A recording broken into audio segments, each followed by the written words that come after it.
William Langland biography and work आज हम discuss करना जा रहे हैं।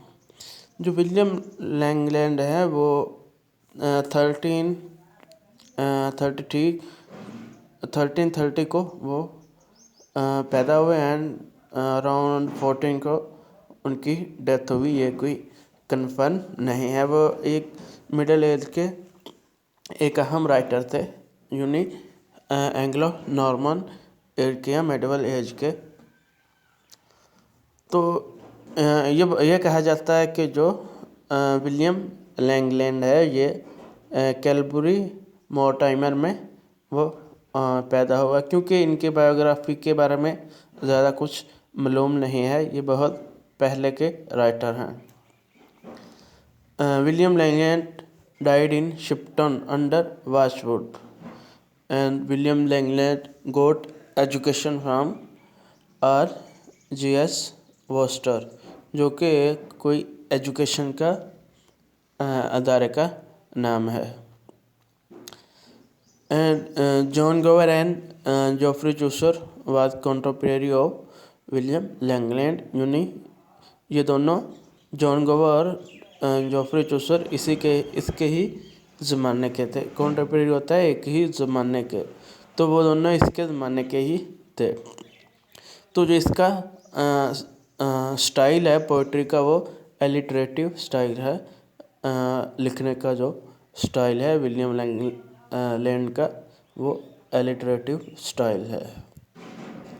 तो नेक्स्ट है जो विलियम लैंगलैंड जो मोस्ट इम्पोर्टेंट या पॉपुलर वर्क है वो एक पोइम है। तो जो the vision of Paris Plowman ये पोइम का नाम है, जो कि इसका एक अहम और पॉपुलर वर्क है। तो जो पेरिस ऑफ प्लोमैन है ये एक लॉन्ग पोएम है उस ज़माने के लिहाज से। तो ये पहली एक लॉन्ग पोएम थी। तो विज़न ऑफ पेरिस प्लोमैन जो मिडिल इंग्लिश की जो एलिगोरिकल जो नरेटिव पोएम थी। तो इससे पहले नरेटिव पोएम जो इस ज़माने की थी।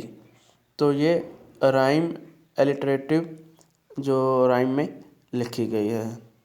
तो नेक्स्ट जॉन गोवर की डेथ है, जो कि जॉन के बारे में वो 1387 को डेथ हुई, लेकिन बाद में उन्होंने पोएम एक वर्क पब्लिश किया 1399 को। तो फिर ये कहा गया कि अगर 1399 को उन्होंने जो वर्क पब्लिश किया तो वो 1387 में कैसे डेथ होगी।